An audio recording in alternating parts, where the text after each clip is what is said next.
Est-ce qu'il est possible de sortir d'une alternative peur ou confiance, maîtrise ou soumission, domination, soumission? Est-il possible de trouver une sortie qui permet de rechoisir la parole contre la violence? Est-ce qu'il est possible de prendre en charge la diversité de l'existence humaine dans ses différentes manières sans se porter juge et de dire toi tu es du bon côté et les autres c'est du mauvais côté? Donc une manière de dire nous et eux. Et les eux, évidemment, c'est toujours les moins bons, parce qu'ils ne sont pas de mon côté. Moi, je suis toujours du bon côté, c'est normal, parce que c'est moi. Et donc, ce que j'annexe, en plus, c'est du bon côté. Mais les autres, non, non, non, non, non. Faut prendre ces distances. Est-ce qu'il est possible que le Dieu de la Bible nous propose des chemins de sortir de ce ou bien, ou bien. Je suis en haut ou je suis en bas. Les politiques le font rarement, mais est-ce que la spiritualité peut nous aider à sortir de là? Et là encore, le livre de l'Exode nous montre comment ce Moïse qui sort d'une culture hébreu va être intégré et devenir fils de la culture pharaonique, de la culture égyptienne. Là-dedans, il trouve un moyen de s'exprimer, il va décider qu'un tel doit mourir, un tel doit vivre. Et finalement, dans son exil, dans une contrée, une culture totalement ailleurs encore, il va découvrir qu'il est possible de s'intéresser à la vie autrement que par exclusion de ce que je ne suis pas. Donc ça, c'était sa culture d'origine. Comment ça se passe? Finalement, à l'étranger, Moïse intègre une nouvelle culture et il devient berger. Un berger, c'est tout le contraire de celui qui est pharaon. Le pharaon est devant ou en haut et il dit ce que les autres doivent faire. Le berger, la plupart de nous ont en tête des images de grands artistes qui ont dépeint le bon berger ou un berger quelconque, mais en tous les cas, c'est toujours un grand troupeau et le berger qui marche courageusement devant et les brebis qui suivent. On s'est dit, mais non, moi je n'ai vraiment pas envie d'être dans une situation comme ça. Or, un vrai berger ne marche absolument pas devant. Un vrai berger marche derrière. Il a confiance que le troupeau sait par lui-même où il fait bon brouter. C'est pas lui qui doit leur dire, hein, ils savent. Il doit rester par derrière, éventuellement, pour que des brebis fatigués ou des petits qui n'ont pas fait attention puissent suivre. Et éventuellement, il faut les aider avec son bâton de berger. C'est pas pour s'appuyer, mais c'est pour enlever ce qui s'entrecale dans le pied du mouton, de la brebis, et qui lui fait mal, parce que des cailloux peuvent se coincer là, et la brebis, avec son museau, n'a aucun moyen de se débarrasser. Donc, commence à boiter comme ça sur son chemin. Et donc, le berger est là pour l'aider à mieux avancer.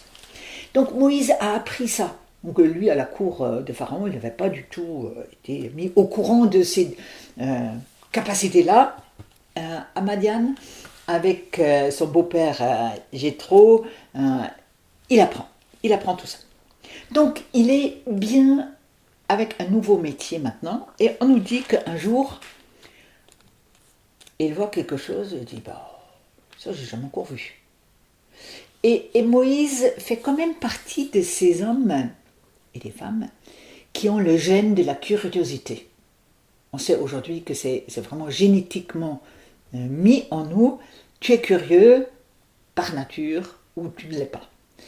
Quand on ne l'est pas, on peut développer pas mal, donc on ne sait pas très bien si c'est par gène pour Moïse ou non, mais en tous les cas, il se laisse attirer par quelque chose d'étrange On est à nouveau avec un mot étrangeté, étranger, étrange. Quelque chose d'étrange qu'il ne connaît pas. Et ce qu'il voit, c'est un arbuste, il y a du feu dessus, mais l'arbuste, c'est pas comme du bois sec, il ne disparaît pas. Ah, il se dit, ben, j'irais bien voir ce que c'est. Donc c'est un phénomène naturel qu'il ne connaît pas, parce qu'en Égypte, on n'a pas ce phénomène-là. On a, par contre, dans la steppe, dans les déserts, des arbustes qui émettent des huiles que nous appelons des huiles essentielles qui peuvent s'enflammer sans que la température ambiante ait atteint 100 degrés, donc la chaleur nécessaire pour brûler le bois.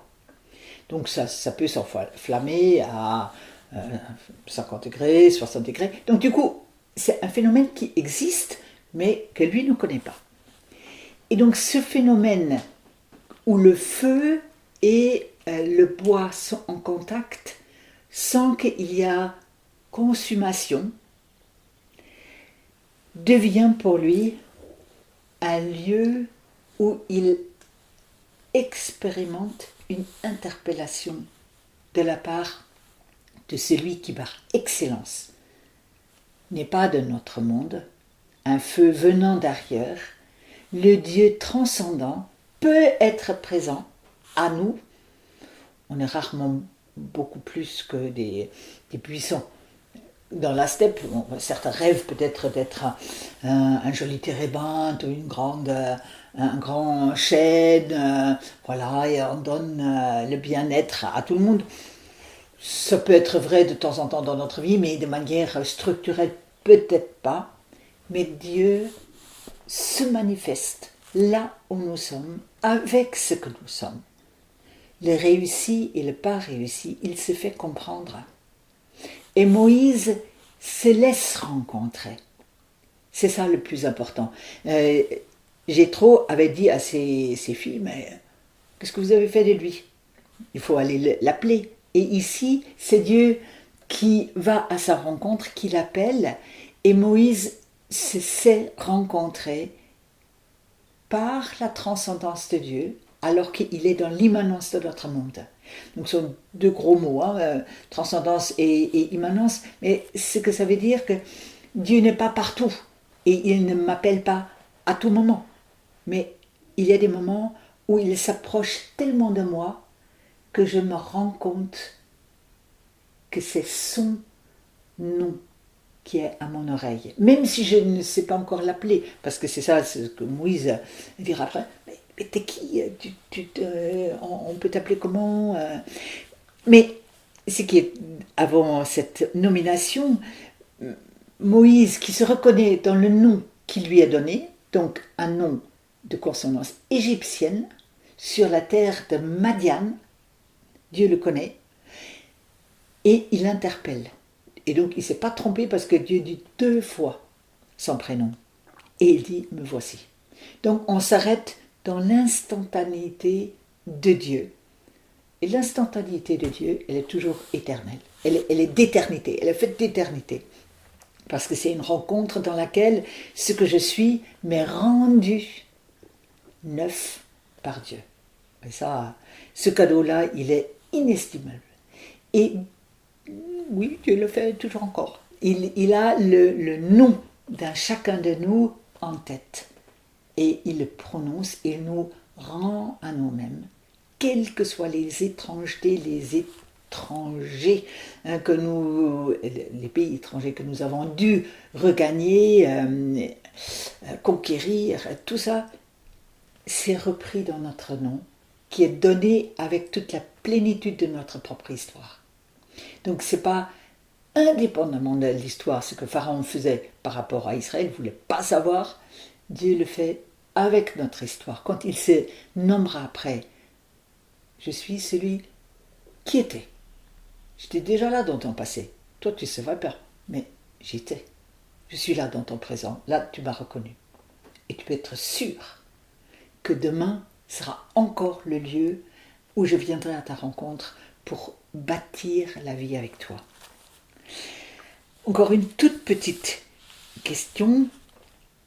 Une fois que Moïse s'est reconnu dans cette appellation, qui lui dit stop, pas plus loin.